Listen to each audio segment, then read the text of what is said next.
Dear students, in the last class we have discussed about the meaning of business, its characteristics and meaning of profession and employment. Today let me compare these three economic activities, that is business, profession and employment. You may make columns like this: basis of comparison, business, profession and employment. ವ್ಯವಹಾರ, ವೃತ್ತಿ ಮತ್ತು ಉದ್ಯೋಗಗಳ ಹೋಲಿಕೆ. ಹೋಲಿಕೆಗೆ ಆಧಾರ ವ್ಯವಹಾರ, ವೃತ್ತಿ, ಉದ್ಯೋಗ. The first point of comparison is mode of establishment. See how business is established. Business is established by the entrepreneur. It is his decision to start the business and some formalities may be required. Some formalities may be required in some cases. Okay, for example, permission from local authorities, etc. Depending upon the nature of the business, the formalities will be decided. Profession, for profession, the certificate from professional body or letter from professional body is required to establish a profession. Whereas in case of employment, the appointment letter is required or service agreement is required. That is the first point of comparison. ವ್ಯವಹಾರದಲ್ಲಿ ಏನಾಗುತ್ತೆ, ಅದು ಒಬ್ಬ ವ್ಯವಹಾರಸ್ಥನ ನಿರ್ಣಯ ಆಗಿರ್ತದೆ. ನಾನು ಬಿಸ್ನೆಸ್ಸನ್ನು ಮಾಡಬೇಕು ಅನ್ನೋದು ವ್ಯವಹಾರಸ್ಥನ ನಿರ್ಣಯ ಆಗಿರ್ತದೆ.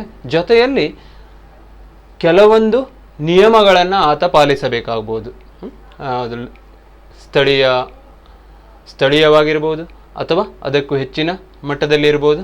ಅವನೇನು ಮಾಡಬೇಕಾಗ್ತದೆ, ಕೆಲವೊಂದು ಫಾರ್ಮ್ಯಾಲಿಟೀಸ್ ಏನಿರ್ತದೆ ಅದನ್ನು ಫುಲ್ಫಿಲ್ ಮಾಡಬೇಕಾಗ್ಬೋದು. ಓಕೆನಾ. Next, so far as profession is concern, ವೃತ್ತಿಯನ್ನು ಮಾಡುವಾಗ ಸಂಬಂಧಿಸಿದ ವೃತ್ತಿ ಮಂಡಳಿಯಿಂದ ಆತ ಏನು ಮಾಡಬೇಕು, ಅನುಮತಿಯನ್ನು ಪಡೆದಿಡಬೇಕು. ಉದಾಹರಣೆಗೆ ಅವನು ಚಾರ್ಟರ್ಡ್ ಅಕೌಂಟೆಂಟ್ ಆಗಿದ್ದರೆ ICAIದಿಂದ ಅನುಮತಿಯನ್ನು ಪಡೆದಿರಬೇಕು. ಆ ಮೂಲಕವಾಗಿ ಅವನು ಅದನ್ನು ಸ್ಥಾಪಿಸ್ಬೋದು. ಮತ್ತು ಎಂಪ್ಲಾಯ್ಮೆಂಟಲ್ಲಿ ಆದರೆ, ಉದ್ಯೋಗದಲ್ಲಾದರೆ ಅವನಿಗೆ ನೇಮಕಾತಿ ಆದೇಶದ ಮೂಲಕ ಅವನು ಉದ್ಯೋಗವನ್ನು ಆರಂಭಿಸುವುದು. ಎಂಪ್ಲಾಯರ್ ಏನು ಮಾಡಬೇಕು, ನೇಮಕಾತಿ ಆದೇಶವನ್ನು ಕೊಡ್ತಾರೆ. ಆ ನೇಮಕಾತಿ ಆದೇಶದ ಅನ್ವಯ ಎಂಪ್ಲಾಯ್ಮೆಂಟ್ ಏನಾಗುತ್ತೆ, ಸ್ಟಾರ್ಟ್ ಆಗುತ್ತೆ ಅಥವಾ ಉದ್ಯೋಗ ಸ್ಟಾರ್ಟ್ ಆಗುತ್ತೆ. That is one comparison. Here it is entrepreneurs decision. Here he has to take, or the professional has to take the permission from the professional bodies.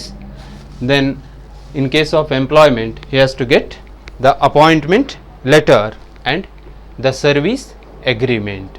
ಸೇವಾ ಒಪ್ಪಂದವನ್ನು ಅವನು ಮಾಡ್ಕೋಬೇಕು. Nature of work. In case of business, what is the nature? Here business is established generally for the purpose of providing goods and services to the public at large. Providing goods and services to the public at large. Here rendering specialized or expert service. Here rendering specialized or expert service. In employment, carrying on work as per the orders of the employer. ವ್ಯವಹಾರದಲ್ಲಿ ಸರಕು ಮತ್ತು ಸೇವೆಗಳನ್ನು ಪೂರೈಸುವಂತಹ ಒಂದು ಕಾರ್ಯವನ್ನು ನಾವು ನೋಡ್ತೇವೆ. ಇಲ್ಲಿ ಪ್ರೊಫೆಷನ್ದಲ್ಲಿ ವಿಶಿಷ್ಟವಾದಂತಹ ಸೇವೆಯನ್ನು ಪೂರೈಸುವುದು ನಮಗೆ ಕಂಡುಬರ್ತದೆ.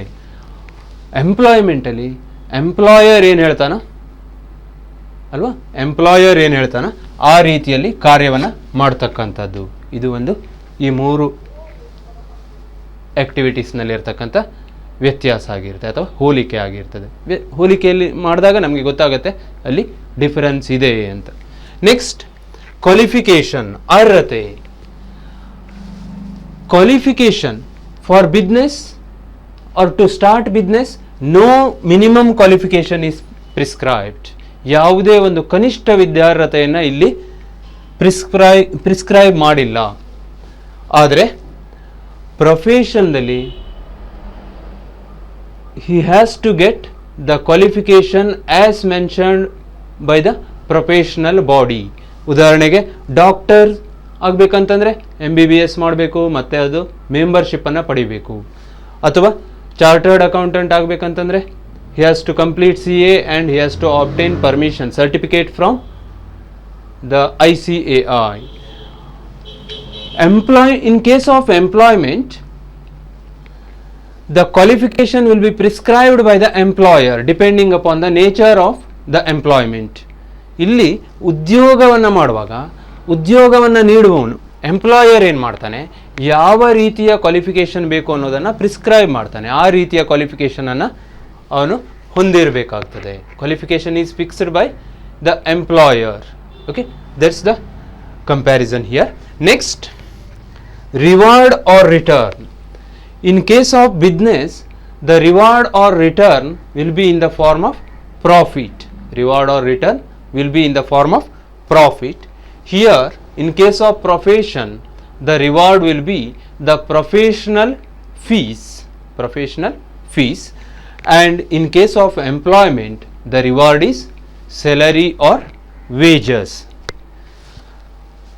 Business ಅಲ್ಲಿ ಪ್ರತಿಫಲ ಏನು? ಲಾಭವು ವ್ಯವಹಾರದ ಪ್ರತಿಫಲವಾಗಿರುತ್ತದೆ. ವ್ಯವಹಾರವನ್ನು ನಡೆಸಿದ್ದಕ್ಕಾಗಿ ವ್ಯವಹಾರಸ್ಥನಿಗೆ ಏನು ಬರ್ತದೆ? ಲಾಭ ಬರ್ತದೆ. ಲಾಭವನ್ನು ಪ್ರತಿಫಲ ರೂಪವಾಗಿ ಪಡೀತಾನೆ. ಆದರೆ ವೃತ್ತಿಯಲ್ಲಿ ಯಾವ ರೀತಿಯಲ್ಲಿ ರಿವಾರ್ಡ್ ಬರ್ತದೆ? ವೃತ್ತಿ ಶುಲ್ಕದ ಮೂಲಕವಾಗಿ ರಿವಾರ್ಡ್ ಬರ್ತದೆ ಅಥವಾ ಪ್ರತಿಫಲ ಸಿಗ್ತದೆ. ಉದ್ಯೋಗದಲ್ಲಿ ಯಾವ ರೀತಿಯಾಗಿ ಪ್ರತಿಫಲ ಸಿಗ್ತದೆ? ಅದು ವೇತನ ಅಥವಾ ಕೂಲಿಯ ಮೂಲಕವಾಗಿ ಪ್ರತಿಫಲ ಸಿಗ್ತದೆ. ಸ್ಯಾಲರಿ ಅಥವಾ ವೇಜಸ್ ಮೂಲಕವಾಗಿ ಪ್ರತಿಫಲ ಸಿಗತ್ತೆ ಅಂತ. ಓಕೆನಾ? Next, capital investment. In case of business, the capital investment is more ಅಲ್ವಾ? ಬಂಡವಾಳ ಹೂಡಿಕೆ. ವ್ಯವಹಾರವನ್ನು ಮಾಡುವಾಗ ಬಂಡವಾಳ ಹೂಡಿಕೆ ಹೆಚ್ಚಾಗಿರ್ತದೆ ಕಂಪೇರ್ ಟು ಅದರ್ಸ್. ಓಕೆ, ಬಂಡವಾಳ ಹೂಡಿಕೆ ಏನಾಗಿರುತ್ತೆ? ಹೆಚ್ಚಾಗಿರುತ್ತೆ. ವೆರಾಸ್ ಇನ್ profession, small amount of capital investment is required, but compared to business it is less, or capital investment required is less. Whereas in employment, no capital investment. ಉದ್ಯೋಗದಲ್ಲಿ ಬಂಡವಾಳ ಹೂಡಿಕೆ ಇರಲ್ಲ, ಬಂಡವಾಳ ಹೂಡಿಕೆ ಅವಶ್ಯಕತೆ ಇರೋದಿಲ್ಲ. ಇಲ್ಲಿ ಸ್ವಲ್ಪ ಮಟ್ಟಿಗೆ ಬಂಡವಾಳ ಹೂಡಿಕೆ ಅವಶ್ಯಕತೆ ಇದೆ. ವ್ಯವಹಾರದಲ್ಲಿ ಹೆಚ್ಚಿನ ಪ್ರಮಾಣದಲ್ಲಿ ಬಂಡವಾಳದ ಹೂಡಿಕೆ ಅವಶ್ಯಕತೆ ಇದೆ. ನೆಕ್ಸ್ಟ್, ರಿಸ್ಕ್, ನಷ್ಟ ಭಯ. ಎಲ್ಲಿ ನಷ್ಟ ಭಯ ಹೆಚ್ಚಿದೆ? Risk is more in case of business because future is uncertain, isn't it? So risk is more in case of business. ಒಬ್ಬ ವ್ಯವಹಾರಸ್ಥ ತಾನು ವ್ಯವಹಾರ ಮಾಡಿದ್ದಕ್ಕೆ ಎಷ್ಟು ಲಾಭವನ್ನು ಪಡಿತೇನೆ ಅಂತ ಮೊದಲೇ ನಿರ್ಧಾರ ಮಾಡಲಿಕ್ಕೆ ಆಗೋದಿಲ್ಲ. He may guess it but he may not get that amount of profit. So here risk is more. Risk is more. ನಷ್ಟ ಭಯ ಇಲ್ಲಿ ಏನಾಗಿರುತ್ತೆ? ಹೆಚ್ಚಾಗಿರುತ್ತೆ. ಇಲ್ಲಿ ಸೇವಾ ಶುಲ್ಕದ ಮೂಲಕವಾಗಿ ಪ್ರತಿಫಲವನ್ನು ಪಡೆಯುವುದರಿಂದಾಗಿ risk is less compare to business, but some risk will be there. ಸ್ವಲ್ಪ ಮಟ್ಟಿಗೆ ನಷ್ಟ ಭಯ ಇರುತ್ತೆ, ಯಾಕೆಂದರೆ ಇದು ಕೂಡ ವೈಯಕ್ತಿಕವಾಗಿ ನಡೆಸುವಂಥದ್ದು ಇರುತ್ತೆ. ಇಲ್ಲಿ ನಷ್ಟ ಭಯ ಇರುತ್ತೆ, ಆದರೆ ಬಿಸ್ನೆಸ್ಸಿಗೆ ಕಂಪೇರ್ ಮಾಡಿದರೆ ಇಲ್ಲಿ ನಷ್ಟ ಭಯ ಕಡಿಮೆ ಅಂತ. Here in case of employment no risk or very little risk because here person works for a definite amount. ಒಂದು ನಿರ್ದಿಷ್ಟ ಮೊತ್ತಕ್ಕಾಗಿ ಅವನು ಕೆಲಸವನ್ನು ಮಾಡ್ತಿರ್ತಾನೆ. ಹಾಗಾಗಿ ಇಲ್ಲಿ ನಷ್ಟ ಭಯ ಏನಾಗಿದೆ? ಇಲ್ಲವೇ ಇಲ್ಲ ಅಂತ ಹೇಳ್ಬೋದು. ಇದ್ದರೂ ತೀರಾ ತೀರಾ ತೀರಾ ಕಡಿಮೆ ಆಗಿದೆ. ಓಕೆನಾ? That's another comparison. Next, transfer of interest. Transfer of interest. ಆಸಕ್ತಿಯ ವರ್ಗಾವಣೆ. ವ್ಯವಹಾರದಲ್ಲಿ ಏನು ಮಾಡ್ಬೋದು, ಒಬ್ಬ ವ್ಯಕ್ತಿ after carrying on business for some period he may transfer his business to a third party. He may transfer his business or his interest in the business to a third party. But in other cases it is not possible. ಇಲ್ಲಿ ಏನು ಮಾಡ್ಬೋದು, ವ್ಯವಹಾರಸ್ಥ ಒಂದು ನಿರ್ದಿಷ್ಟ ಅವಧಿಗೆ ವ್ಯವಹಾರವನ್ನು ಮಾಡಿ ಆದ ನಂತರ ಅದರ ವ್ಯವಹಾರದಲ್ಲಿರುವ ತನ್ನ ಆಸಕ್ತಿಯನ್ನು ಬೇರೆಯವರಿಗೆ ವರ್ಗಾಯಿಸಬಹುದು. ಆ ರೀತಿಯಲ್ಲಿ ಒಪ್ಪಂದ ಮಾಡಿಕೊಂಡು ವರ್ಗಾಯಿಸಬಹುದು. ಆದರೆ ಪ್ರೊಫೆಷನ್ದಲ್ಲಿ ಹಾಗೆ ವರ್ಗಾವಣೆ ಸಾಧ್ಯ ಇಲ್ಲ. ಒಬ್ಬ ಡಾಕ್ಟರ್ ಇರ್ತಾನೆ, ತನ್ನ ಕೆಲಸವನ್ನೇ ಬೇರೆಯವರಿಗೆ ವರ್ಗಾಯಿಸಲಿಕ್ಕೆ ಆಗೋದಿಲ್ಲ. ಅದು ಸ್ಪೆಷಲೈಸ್ಡ್ ಸ್ಕಿಲ್ ಇರೋದಾಗಿರುತ್ತೆ. ಹಾಗಾಗಿ ಏನು ಮಾಡಬೇಕು, ಅವನೇ ಅದನ್ನು ಮಾಡಬೇಕಾಗ್ತದೆ. So here it is not possible. Transfer of interest is not possible in case of profession. And in case of employment also transfer of interest is not possible. ಉದ್ಯೋಗದಲ್ಲಿಯೂ ಕೂಡ ಆಸಕ್ತಿಯ ವರ್ಗಾವಣೆ ಸಾಧ್ಯವಿಲ್ಲ. ನಾನೊಂದು ಕೆಲಸ ಮಾಡ್ತಾ ಇದ್ದೇನೆ, ನನ್ನ ಕೆಲಸವನ್ನು ಬೇರೆಯವರಿಗೆ ವರ್ಗಾಯಿಸುವುದಕ್ಕೆ ಆಗುವುದಿಲ್ಲ. ಯಾಕೆಂದರೆ ನಾನು ಎಂಪ್ಲಾಯರ್ ಅಡಿಯಲ್ಲಿ ಕೆಲಸ ಮಾಡ್ತಾ ಇರ್ತೇನೆ. ಆ ಎಂಪ್ಲಾಯರ್ ಹೇಳಿದಾಗೆ ನಾನು ವರ್ಕ್ ಮಾಡಬೇಕು. ಅದನ್ನು ಬೇರೆಯವರಿಗೆ ವರ್ಗಾಯಿಸುವುದಕ್ಕೆ ಆಗುವುದಿಲ್ಲ ಅಂತ. ಓಕೆನಾ, that's another comparison here. Next, code of conduct. See here no specific code of conduct in case of business. ಬಿಸ್ನೆಸ್ಸಲ್ಲಿ ಯಾವುದೇ ನಿರ್ದಿಷ್ಟ ನಿಯಮಾವಳಿಗಳು ಇರುವುದಿಲ್ಲ. ನಿರ್ದಿಷ್ಟ ನಿಯಮಾವಳಿಗಳು ಇರುವುದಿಲ್ಲ. No code of conduct in case of business. But here in case of profession, professional ethics is there, professional code of conduct is there. ಈಗ doctor ಅಂತಂದರೆ ಇಂಡಿಯನ್ ಮೆಡಿಕಲ್ ಅಸೋಸಿಯೇಷನ್ ಒಂದಿಷ್ಟು ರೂಲ್ಗಳನ್ನು ಪ್ರಿಸ್ಕ್ರೈಬ್ ಮಾಡುತ್ತೆ. ಆ ರೂಲ್ ಪ್ರಕಾರ ಅವನು ನಡ್ಕೋಬೇಕಾಗ್ತದೆ. ಅದನ್ನು ತಪ್ಪುವ ಹಾಗೆ ಇಲ್ಲ. In the same way, in case of employment also, there will be code of conduct. ಯಾವ ರೀತಿಯ ಕೋಡ್ ಆಫ್ ಕಂಡಕ್ಟ್ ಇರುತ್ತೆ? ಸೇವಾ ನಿಯಮಗಳು ಅಂತ ಇರುತ್ತೆ. ಸರಕಾರಿ ನೌಕರ ಆಗಿದ್ದಿದ್ರೆ ಆ ಸೇವಾ ನಿಯಮಗಳ ಪ್ರಕಾರ ಆತ ಏನು ಮಾಡಬೇಕಾಗ್ತದೆ, ವರ್ಕ್ ಮಾಡಬೇಕಾಗ್ತದೆ. ಅದಿಲ್ಲದೆ ಖಾಸಗಿಯಲ್ಲಿ ಆದರೆ ಎಂಪ್ಲಾಯರ್ ಇರ್ತಾನಲ್ವ, ಅವನು ನಿರ್ದಿಷ್ಟ ನಿಯಮಗಳನ್ನು ಫಿಕ್ಸ್ ಮಾಡಿರ್ತಾನೆ. ಅದರ ಪ್ರಕಾರ ಎಂಪ್ಲಾಯಿ ವರ್ಕ್ ಮಾಡಬೇಕಾಗ್ತದೆ. So here also some sort of code of conduct is there, but in case of business no specific code of conduct. Okay, this is about comparison of business, profession and employment. The same chart is available in the book. You note down from there. Okay, now let us move on to see the classification of business activities. ವ್ಯವಹಾರ ಚಟುವಟಿಕೆಗಳ ವರ್ಗೀಕರಣ ಹೇಗೆ ವರ್ಗೀಕರಿಸಲಾಗಿದೆ? ಅದು business is broadly divided into two types. One is the industry and the other one is commerce. One is industry and the other one is commerce. Let see first industry. What is industry? ಕೈಗಾರಿಕೆಗಳು ಅಂತ. It's A common term. You might have heard many times, isn't it? Industry refers to those activities which are connected with conversion of resources into useful goods. Industry refers to those activities which are connected with conversion of resources into useful goods. In other words, it refers to conversion of raw materials into finished products in one sense. Okay, and in other sense it also includes extraction of the resources from nature also.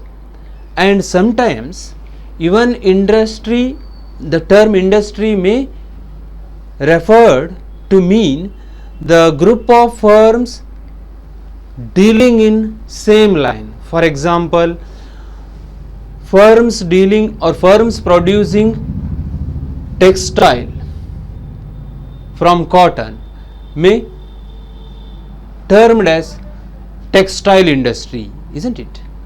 Similarly, firms producing electronic items may be commonly referred as electronic industry, or similarly IT industry, you know that IT hub, you know, IT industry, BT industry, like that.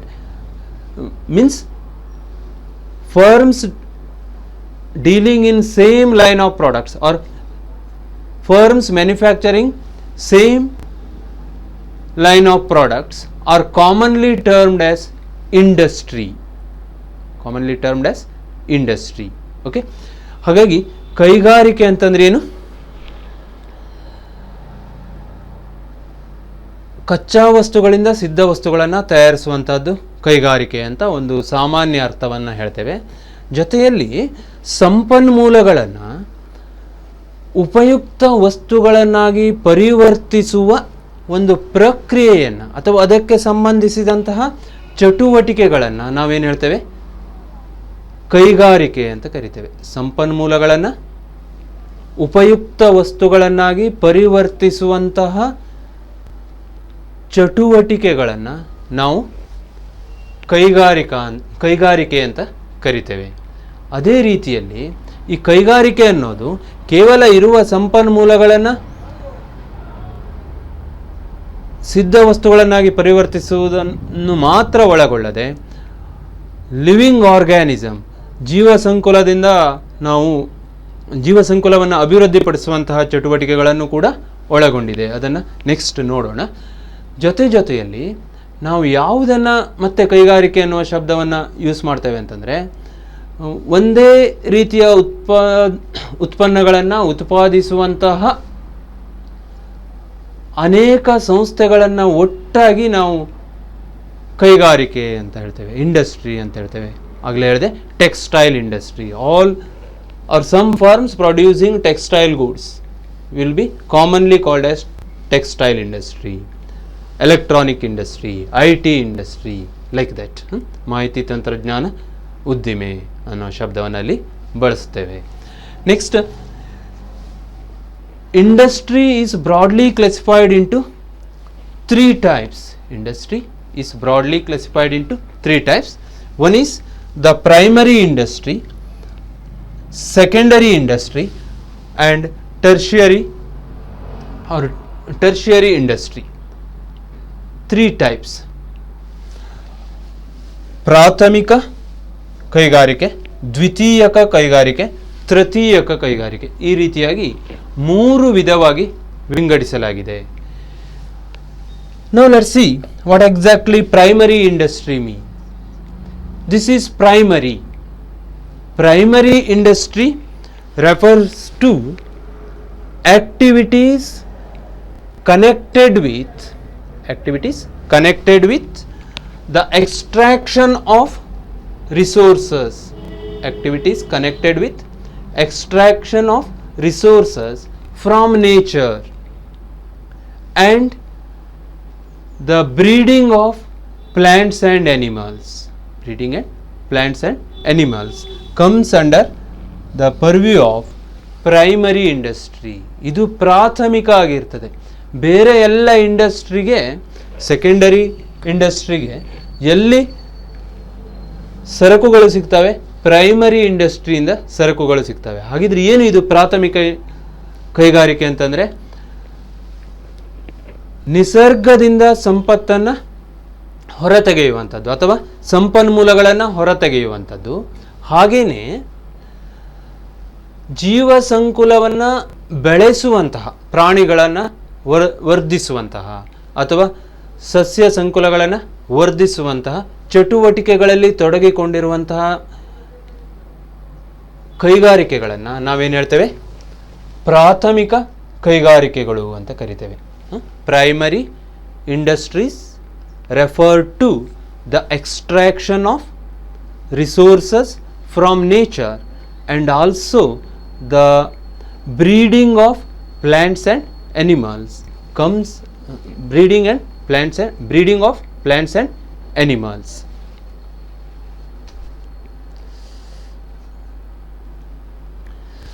And primary industry is again classified into 2 types. One is extractive industry.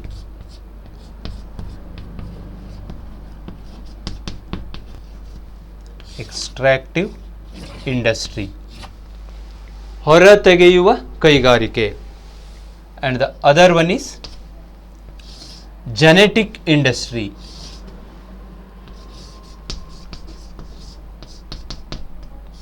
Genetic industry. ತಳಿ ಕೈಗಾರಿಕೆ ಅಥವಾ ಜೈವಿಕ ಕೈಗಾರಿಕೆ. ಏನಿದು extractive industry ಅಂತಂದರೆ? Extractive industries are those industries which are engaged in extraction of wealth from soil, air, or from beneath the surface of the earth. Put it in other words, extractive industries are connected with extraction of resources from nature. Extraction of resources from nature. It may be the farming. Example, if I want to give the example, farming or agriculture, then mining. In mining, what would you know? Resource or resources are extracted from the beneath the surface of the earth. ಭೂಮಿಯ ಆಳದಿಂದ ಸಂಪನ್ಮೂಲಗಳನ್ನು ಮೇಲೆತ್ತಲಾಗ್ತದೆ. ಅದು ಎಲ್ಲಿ ಬರುತ್ತೆ? ಎಕ್ಸ್ಟ್ರಾಕ್ಟಿವ್ ಇಂಡಸ್ಟ್ರಿಯಲ್ಲಿ ಬರ್ತದೆ. ಅಥವಾ ಲಂಬರಿಂಗ್, ಕಾಡಿನಿಂದ ಅರಣ್ಯ ಸಂಪತ್ತನ್ನು ತೆಗೆಯೋದು, ಮರದ ದಿಮ್ಮಿಗಳನ್ನು ತರುವಂಥದ್ದು ಲಂಬರಿಂಗ್ ಅಂತ ಕರೀತಾರೆ. These are all examples of extractive industries. ಹೊರತೆಗೆಯುವ ಕೈಗಾರಿಕೆಗಳು. ಹೆಸರೇ ಹೇಳುತ್ತೆ. ಏನನ್ನು ಹೊರತೆಗಿತಾರೆ ಇಲ್ಲಿ? ನಿಸರ್ಗದಿಂದ ಸಂಪನ್ಮೂಲಗಳನ್ನು ಹೊರತೆಗೆಯಲಾಗುತ್ತೆ. ನಿಸರ್ಗದಿಂದ ಸಂಪನ್ಮೂಲಗಳನ್ನು ಹೊರತೆಗೆಯುವುದಕ್ಕೆ ಸಂಬಂಧಿಸಿದಂತಹ ಚಟುವಟಿಕೆಗಳನ್ನು ನಾವೇನು ಹೇಳ್ತೇವೆ? ಹೊರತೆಗೆಯುವ ಕೈಗಾರಿಕೆಗಳು ಅಂತ ಕರಿತೇವೆ. ಈ ಹೊರತೆಗೆಯುವ ಕೈಗಾರಿಕೆಗಳಿಗೆ ಉದಾಹರಣೆ ಕೊಡಬೇಕಂತಂದರೆ ಕೃಷಿ, ಇದು ಹೊರತೆಗೆಯುವ ಕೈಗಾರಿಕೆಗೆ ಉದಾಹರಣೆ ಆಗ್ತದೆ. ಹಂಟಿಂಗ್, ಅದು ಕೂಡ ನಿಸರ್ಗದಿಂದ ಸಂಪನ್ಮೂಲವನ್ನು ತೆಗೆಯುವಂಥದ್ದು. ಲಂಬರಿಂಗ್, ಕಾಡಿನಲ್ಲಿ ಇರುವಂಥ ಮರಗಳ ದಿಮ್ಮಿಗಳಿಗೆ ಸಂಬಂಧಪಟ್ಟಂಥ ಚಟುವಟಿಕೆಗಳು ಲಂಬರಿಂಗ್ ಅಂತ ಕರೀತಾರೆ. ಆಮೇಲೆ ಫಿಶಿಂಗ್, ಇದು ಕೂಡ ಯಾವ industry? Extractive industry. I hope you followed it. Extractive industries concerned with extraction of resources from the nature. ಕೃಷಿಯಲ್ಲಿ ಭೂಮಿಯ ಸತ್ವವನ್ನು ಬಳಸ್ಕೊಂಡು ಕೃಷಿಯನ್ನು ಮಾಡ್ತೇವೆ ನಾವು, ಅದರಿಂದ ಬೆಳೆ ಬರುತ್ತೆ. ಅದು ಯಾವ ಇಂಡಸ್ಟ್ರಿಯಲ್ಲಿ ಬರುತ್ತೆ? ಎಕ್ಸ್ಟ್ರಾಕ್ಟಿವ್ ಇಂಡಸ್ಟ್ರಿಯಲ್ಲಿ ಬರುತ್ತೆ. ಫಾರ್ಮಿಂಗ್ ಅಂತ ಹೇಳ್ತಾರೆ. ಓಕೆನಾ? ನೆಕ್ಸ್ಟ್ ಜೆನೆಟಿಕ್ ಇಂಡಸ್ಟ್ರಿ, ತಳಿ ಉದ್ದಿಮೆ ಅಥವಾ ಜೈವಿಕ ಉದ್ದಿಮೆ ಅಂತ. See what is this genetic industry? It refers to development of certain species of plants and animals. Or genetic industries are concerned with activities relating to multiplication and reproduction of certain species of plants and animals. ಸಸ್ಯ ಮತ್ತು ಪ್ರಾಣಿಗಳ ಕೆಲವು ತಳಿಗಳನ್ನು ಅಭಿವೃದ್ಧಿಪಡಿಸಿ ಅವುಗಳನ್ನು ಮಾರಾಟವನ್ನು ಮಾಡುವ ಮೂಲಕ ಲಾಭವನ್ನು ಗಳಿಸುವ ಉದ್ದೇಶದಿಂದ ಕೈಗೊಂಡಂತಹ ಎಲ್ಲ ಚಟುವಟಿಕೆಗಳನ್ನು ನಾವೇನು ಹೇಳ್ತೇವೆ? ತಳಿ ಕೈಗಾರಿಕೆ ಅಂತ ಕರಿತೇವೆ. Genetic industry. Here certain species of plants or animals are developed and then they will be sold and profit will be earned. Such activities are called genetic industries. Example, fisheries, then poultry farming, nurseries are the examples for genetic industry. ಯಾವ ಚಟುವಟಿಕೆಗಳು ಸಸ್ಯ ಅಥವಾ ಪ್ರಾಣಿಗಳ ತಳಿ ಅಭಿವೃದ್ಧಿಗೆ ಸಂಬಂಧಪಟ್ಟಂತೆ ಕೈಗೊಂಡಿರಲ್ಪಟ್ಟಿರುತ್ತವೆಯೋ ಅಂತಹ ಚಟುವಟಿಕೆಗಳನ್ನು ನಾವೇನು ಹೇಳ್ತೇವೆ, ತಳಿ ಕೈಗಾರಿಕೆ ಅಂತ ಕರಿತೇವೆ. ಉದಾಹರಣೆಗೆ ಅದು ಕೋಳಿ ಸಾಕಾಣಿಕೆ ಇರ್ಬೋದು, ಮೀನು ಸಾಕಾಣಿಕೆ ಇರ್ಬೋದು, ಅಥವಾ ಪಶು ಸಂಗೋಪನೆ ಇರ್ಬೋದು. ನರ್ಸರೀಸ್ ಸಾಮಾನ್ಯವಾಗಿ ಎಲ್ಲ ಕಡೆ ಇರ್ತದೆ ಅಲ್ವಾ, ನರ್ಸರೀಸ್. ಅರಣ್ಯ ಇಲಾಖೆಯವರು ನರ್ಸರೀಸನ್ನು ಮಾಡಿರ್ತಾರೆ. ಆ ನರ್ಸರೀಸ್ ಕೂಡ ಏನು, ಜೆನೆಟಿಕ್ ಇಂಡಸ್ಟ್ರಿಗೆ ಒಂದು ಎಕ್ಸಾಂಪಲ್ ಆಗಿರುತ್ತೆ. I hope you followed extractive industry and genetic industry. These two come under primary industries. See, extractive industries and genetic industries or primary industries provide resource or materials to the secondary industries. Now let's move on to see secondary industries. ದ್ವಿತೀಯಕ ಕೈಗಾರಿಕೆಗಳು. Secondary industries are those industries which uses the resource or products of the primary industries, and they in turn make such products usable to the consumers, or again it may be usable in some other industries. For example, in the primary industry, we have seen extractive industries concerned with extraction of wealth, and one example I told, mining is an example for extractive industry. See, iron ore is taken from the mines, that is extractive industry, isn't it? Iron ore is taken from or extracted from mine, that is extractive industry. Then that iron ore is converted into steel, that is secondary industry. Iron ore is converted into steel, or the process of converting the iron ore into steel is an example for secondary industry. ಹಾಗಿದ್ರೆ ಏನು ಇದು ದ್ವಿತೀಯಕ ಉದ್ದಿಮೆ ಅಂತಂದರೆ, ಪ್ರಾಥಮಿಕ ಉದ್ದಿಮೆಗಳಲ್ಲಿ ಏನೆಲ್ಲ ವಸ್ತುಗಳು ಲಭ್ಯವಾಗ್ತವ ಆ ವಸ್ತುಗಳನ್ನು ಉಪಯೋಗಿಸಿಕೊಂಡು ಪುನಃ ಇನ್ನೊಂದು ವಸ್ತುವನ್ನು ಉತ್ಪಾದಿಸುವಂತಹ ಒಂದು ಪ್ರಕ್ರಿಯೆಗೆ ನಾವು ದ್ವಿತೀಯಕ ಉದ್ದಿಮೆ ಅಂತ ಕರಿತೇವೆ.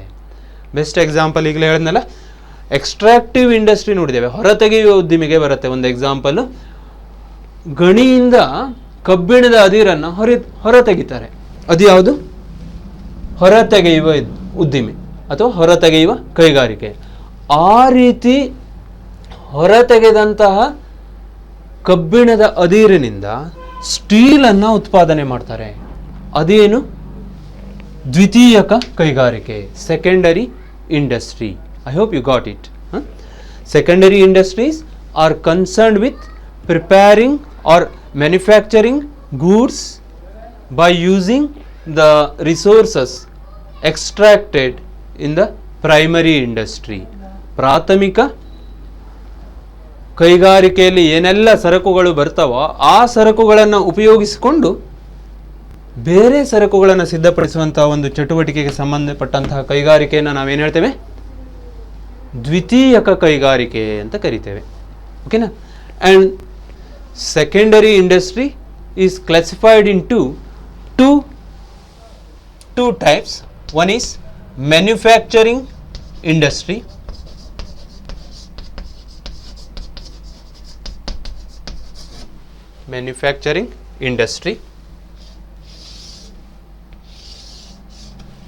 and the other one is construction industry.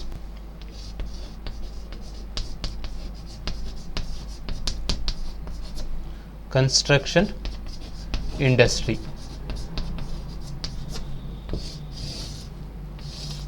Manufacturing industry and construction industry.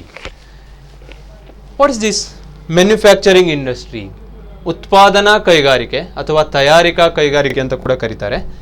ಇದು ನಿರ್ಮಾಣ ಕೈಗಾರಿಕೆ, construction industry. Manufacturing industry. See, manufacturing industry is an industry which converts the raw material into finished products, which converts the raw material or semi-finished goods into finished product. ಕಚ್ಚಾ ಸರಕನ್ನು ಅಥವಾ ಅರೆ ಕಚ್ಚಾ ಸರಕನ್ನು ಸಿದ್ಧ ವಸ್ತುವನ್ನಾಗಿ ಪರಿವರ್ತಿಸುವಂತಹ ಒಂದು ಉದ್ದಿಮೆ ಯಾವುದು? ತಯಾರಿಕಾ ಕೈಗಾರಿಕೆ ಅಥವಾ ಉತ್ಪಾದನಾ ಕೈಗಾರಿಕೆ ಅಂತ ಕರೀತಾರೆ. ಇನ್ case of manufacturing industries, raw materials are converted into finished product, means it is concerned with creation of a farm utility to a product, or it is concerned with creation of farm utility to a good. ಒಂದು ವಸ್ತುವಿಗೆ ರೂಪ ತುಷ್ಟಿಗುಣವನ್ನು ಕೊಡುವಂಥ ಕಾರ್ಯವನ್ನು ಯಾವುದು ಮಾಡ್ತದೆ? Manufacturing industry ಮಾಡುತ್ತೆ. Farm utility. What is utility? You know, utility is the power, want satisfying power in a commodity. The want satisfying power in a commodity is called utility. ಒಂದು ವಸ್ತುವಿನಲ್ಲಿ ಮಾನವನ ಬಯಕೆಯನ್ನು ತೃಪ್ತಿಪಡಿಸುವ ಶಕ್ತಿ ಏನಿದೆಯಲ್ವಾ ಅದಕ್ಕೆ ನಾವೇನು ಹೇಳ್ತೇವೆ, ಅಥವಾ ತೃಪ್ತಿಪಡಿಸುವ ಗುಣ ಇದೆಯಲ್ವಾ ಅದಕ್ಕೆ ಏನು ಹೇಳ್ತೇವೆ? ತುಷ್ಟಿಗುಣ ಅಂತ ಹೇಳ್ತೇವೆ. ಬೇರೆ ಬೇರೆ ಪ್ರಕಾರದ ತುಷ್ಟಿಗುಣ ಇದೆ. Manufacturing industry is concerned with creation of form utility to a product. ಏನಿದು ರೂಪ ತುಷ್ಟಿಗುಣ ಅಂತಂದರೆ? Say for example, a log of wood lying in the ground. ಗ್ರೌಂಡಲ್ಲಿ ಒಂದು ಮರದ ತುಂಡು ಬಿದ್ದುಕೊಂಡಿದೆ. ಯಾಕೆ ಬರುತ್ತೆ ಅದು? Some of you may sit on it, or some others may use it for different purpose. They may use it for fire or some other purpose ಅಲ್ವಾ? ಯಾವುದಕ್ಕಾದರೂ ಅದನ್ನು ಬಳಸ್ಬೋದು, ಅಥವಾ ನಿಮ್ಮಂಥವರು ಹೋಗಿ ಅಲ್ಲಿ ಕುಳಿತುಕೋಬೋದು. As it was lying on the ground, ಸುಮ್ಮನೆ ಬಿದ್ದುಕೊಂಡಿದೆ. ಅದು ಒಂದು 10 ಫೀಟ್ ಉದ್ದ ಇರ್ಬೋದು, ಅದು ಗ್ರೌಂಡಲ್ಲಿ ಬಿದ್ದುಕೊಂಡಿದೆ. ಯುಟಿಲಿಟಿ ಈಸ್ ಲೆಸ್ ಅಲ್ವಾ? ಅದರ ತುಷ್ಟಿಗುಣ ಏನು? ಕಡಿಮೆ ಇದೆ. ಕೆಲವೇ ಮಕ್ಕಳು ಅಲ್ಲಿ ಹೋಗಿ ಕೂತ್ಕೊಳ್ತಾರೆ ಫ್ರೀ ಇರುವಾಗ, ಅದಕ್ಕಷ್ಟೇ ಬರ್ತದೆ. ಅದು ಹಾಗೇ ಇದ್ದುಬಿಟ್ರೆ ಅದು ಅಲ್ಲೇ ಏನಾಗುತ್ತೆ, ಅದರ ಕ್ವಾಲಿಟಿ ಕಡಿಮೆ ಆಗ್ತಾ ಆಗ್ತಾ ಆಗ್ತಾ ಬರುತ್ತೆ. But when a carpenter converts that log of wood into a table, then its utility will increase. ನಾವು ಕ್ಲಾಸಲ್ಲಿಯೂ ಇಟ್ಕೋಬೋದು, ಆ ಟೇಬಲನ್ನು ಮನೆಯಲ್ಲೂ ಇಟ್ಕೋಬೋದು, ಅಥವಾ ಬೇರೆ ಬೇರೆ ಪರ್ಪಸ್ಸಿಗೆ ಅದನ್ನು ಬಳಸ್ಬೋದು. ಅದೇ ಆ ಉಡ್ಡಿನ ರೂಪದಲ್ಲೇ ಇದ್ದರೆ, ಅದು ಆ ಕಟ್ಟಿಗೆಯ ರೂಪದಲ್ಲಿ, ಕಟ್ಟಿಗೆಯ ತುಂಡಲ್ಲಿ ಬಿದ್ದಿತ್ತಲ್ವ ಗ್ರೌಂಡಲ್ಲಿ, ಅದೇ ರೂಪದಲ್ಲಿ ಇದ್ದಿದ್ರೆ its utility is less. But when that log of wood is converted into a table, its utility increased. And such work is done by manufacturing industry. ಉತ್ಪಾದನಾ ಕೈಗಾರಿಕೆ ಏನು ಮಾಡ್ತದೆ ಅಂತಂದರೆ, ವಸ್ತುವಿಗೆ ರೂಪ ತುಷ್ಟಿಗುಣವನ್ನು ನೀಡ್ತದೆ, ಅದರ ಆಕಾರವನ್ನು ಬದಲು ಮಾಡ್ಬೋದು. ಆ ಮೂಲಕವಾಗಿ ಅದರ ಯುಟಿಲಿಟಿಯನ್ನು ಹೆಚ್ಚು ಮಾಡುತ್ತೆ. ಇದು ಒಂದು ಎಕ್ಸಾಂಪಲ್ ಮಾತ್ರ, ಸ್ವಲ್ಪ ಬೇರೆ ಬೇರೆ ರೀತಿಯಲ್ಲೂ ಇರುತ್ತೆ. ಕೇವಲ ಕಟ್ಟಿಗೆಯನ್ನು ಟೇಬಲ್ ಮಾಡೋದೇ ಮ್ಯಾನುಫ್ಯಾಕ್ಚರಿಂಗ್ ಇಂಡಸ್ಟ್ರಿ ಅಂತ ಅಲ್ಲ ನಾನು ಹೇಳಿದ್ದು. That's one example. So manufacturing industry is concerned with creation of form utility to a product. Okay, farm utility to a commodity. Now this manufacturing industry is again classified into 4 types. Manufacturing industry is again classified into 4 types. One is analytical. Analytical industry, ವಿಶ್ಲೇಷಣಾತ್ಮಕ ಕೈಗಾರಿಕೆ. Other one is ಸಿಂಥೆಟಿಕಲ್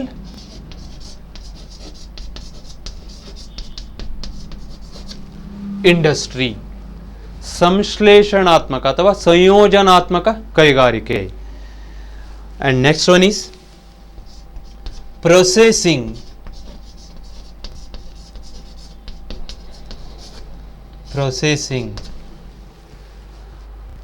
ಸಂಸ್ಕರಣ ಕೈಗಾರಿಕೆ ಅಥವಾ ಪರಿಷ್ಕರಣಾ ಕೈಗಾರಿಕೆ ಅಂತ ಕೂಡ ಕರೀತಾರೆ. ಸಂಸ್ಕರಣ ಕೈಗಾರಿಕೆ. Next assembling,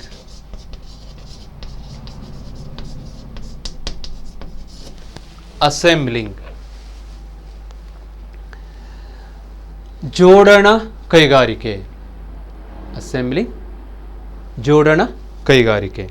Now let's see each one of that. Okay, first one is analytical industry or ವಿಶ್ಲೇಷಣ ಕೈಗಾರಿಕೆ. ಅನಾಲಿಟಿಕಲ್ ಇಂಡಸ್ಟ್ರಿ ಅಥವಾ ವಿಶ್ಲೇಷಣ ಕೈಗಾರಿಕೆ. The very name says here, analytical industry is an industry which analyzes the same raw materials to get different finished product. What it mean? Analytical industry is an industry which analyzes the same raw material to get different types of finished product. ಒಂದೇ ಕಚ್ಚಾ ವಸ್ತುವನ್ನು ವಿವಿಧ ಹಂತಗಳಲ್ಲಿ ಸಂಸ್ಕರಣೆ ಮಾಡುತ್ತಾ ಬೇರೆ ಬೇರೆ ಸಿದ್ಧ ವಸ್ತುಗಳನ್ನು ಪಡೆಯುವಂತಹ ಒಂದು ಚಟುವಟಿಕೆ ಅಥವಾ ಕೈಗಾರಿಕೆಯನ್ನು ನಾವೇನು ಹೇಳ್ತೇವೆ? ಅನಾಲಿಟಿಕಲ್ ಇಂಡಸ್ಟ್ರಿ ಅಂತ ಕರಿತೇವೆ. Example, best example is oil refinery. The same crude oil is processed again and again to get white petrol, diesel, kerosene, like that. ಬೇರೆ ಬೇರೆ ಉಪ ಉತ್ಪನ್ನಗಳಲ್ಲಿ ಕೂಡ ಬರ್ತಾ ಹೋಗ್ತವೆ. ಕಚ್ಚಾ ವಸ್ತು same, that is the crude oil. Such industries are called analytical industries. So once again I repeat, analytical industry is an industry where same raw material is processed to get different finished products. Okay, ಒಂದೇ ಕಚ್ಚಾ ವಸ್ತುವನ್ನು ವಿವಿಧ ಹಂತಗಳಲ್ಲಿ ಸಂಸ್ಕರಿಸಿ ಬೇರೆ ಬೇರೆ ಸಿದ್ಧ ವಸ್ತುಗಳನ್ನು ಪಡೆಯುವಂತಹ ಒಂದು ಕೈಗಾರಿಕೆಯನ್ನು ವಿಶ್ಲೇಷಣಾತ್ಮಕ ಕೈಗಾರಿಕೆ ಅಂತ ಕರಿತೇವೆ. Example, crude oil is processed to get the different types of finished product. Oil refinery ಅಂತ ನೀವು ನೆನ್ಪಿಟ್ಕೋಬಹುದು. ನೆಕ್ಸ್ಟ್, ಸಿಂಥೆಟಿಕಲ್ ಇಂಡಸ್ಟ್ರಿ ಅಥವಾ ಸಂಶ್ಲೇಷಣಾತ್ಮಕ ಕೈಗಾರಿಕೆ ಅಥವಾ ಸಂಯೋಜನಾತ್ಮಕ ಕೈಗಾರಿಕೆ, ಸಂಯೋಜನಾ ಕೈಗಾರಿಕೆ ಅಂತ ಕೂಡ ಕರೀತಾರೆ. ಏನಿದು synthetical industry? Here different raw materials are mixed to get a single finished product. Different raw materials are mixed and processed in the industry and we will get a finished product, single finished product. Example, cement. Cement ಅನ್ನು manufacture ಮಾಡುವಾಗ ಬೇರೆ ಬೇರೆ ರಾ ಮಟೀರಿಯಲ್ಸನ್ನು ಹಾಕ್ತಾರೆ. Lime stone ಇರ್ಬೋದು, ಮತ್ತು ಶೆಲ್ಸ್ಗಳಿರ್ಬೋದು, clay ಇತ್ಯಾದಿ ಇತ್ಯಾದಿ ರಾ ಮಟೀರಿಯಲ್ಸನ್ನು ಹಾಕಿಬಿಟ್ಟು ಒಂದು ಫಿನಿಶ್ಡ್ ಪ್ರಾಡಕ್ಟ್ ಬರುತ್ತೆ, ಸಿಮೆಂಟ್. ಅದು ಯಾವ ಇಂಡಸ್ಟ್ರಿ? ಸಂಯೋಜನಾತ್ಮಕ ಕೈಗಾರಿಕೆ. ಯಾಕೆ ಹೇಳಿ? ಇಲ್ಲಿ ಬೇರೆ ಬೇರೆ ಕಚ್ಚಾ ವಸ್ತುಗಳನ್ನು ಸಂಯೋಜನೆ ಮಾಡಿ ಒಂದು ಸಿದ್ಧ ವಸ್ತುವನ್ನು ಪಡಿತಾರೆ. ಅಂತಹ ಕೈಗಾರಿಕೆಗಳನ್ನು ಸಂಯೋಜನಾತ್ಮಕ ಅಥವಾ ಸಂಶ್ಲೇಷಣಾತ್ಮಕ ಕೈಗಾರಿಕೆಗಳು ಅಂತ ಕರೀತಾರೆ. ನೆಕ್ಸ್ಟ್, ಪ್ರೊಸೆಸಿಂಗ್, ಸಂಸ್ಕರಣಾ ಉದ್ದಿಮೆ. Here raw material is processed in different stages of process or different stages of production and finished product is obtained. Such activities are called processing industries. Best example is sugar industry. Sugar industry ಅಲ್ಲಿ ಬೇರೆ ಬೇರೆ ಹಂತಗಳಲ್ಲಿ ಶುಗರನ್ನು process ಮಾಡಿಬಿಟ್ಟು ಸಿದ್ಧ ವಸ್ತುವನ್ನು ಪಡಿತಾರೆ. Sugar ಕೇನನ್ನು ಗ್ರಿಂಡ್ ಮಾಡ್ತಾರೆ, ಜ್ಯೂಸನ್ನು ತೆಗಿತಾರೆ, ಆಮೇಲೆ ಜ್ಯೂಸನ್ನು ಜ್ಯೂಸನ್ನು ಏನು ಮಾಡ್ತಾರೆ, ಪ್ಯೂರಿಫೈ ಮಾಡ್ತಾರೆ, ಆಮೇಲೆ ಅದನ್ನು ಇವ್ಯಾಪೊರೇಟ್ ಆಗುವಾಗೆ ಮಾಡ್ತಾರೆ. ಹೀಗೆ ಮತ್ತು ಬೇರೆ ಬೇರೆ ಚಟುವಟಿಕೆಗಳು ಇದ್ದಾವೆ. ಆ ಚಟುವಟಿಕೆಗಳ ಮುಖಾಂತರವಾಗಿ ಸಿದ್ಧ ವಸ್ತು ಶುಗರ್ ನಮಗೆ ಲಾಸ್ಟಿಗೆ ಸಿಗತ್ತೆ. ಇಂಥ ಉದ್ದಿಮೆಗಳಿಗೆ ಏನು ಹೇಳ್ತಾರೆ? ಸಿಂಥೆಟಿಕಲ್ ಪ್ರೊಸೆಸಿಂಗ್ ಇಂಡಸ್ಟ್ರಿ ಅಂತ ಕರೀತಾರೆ.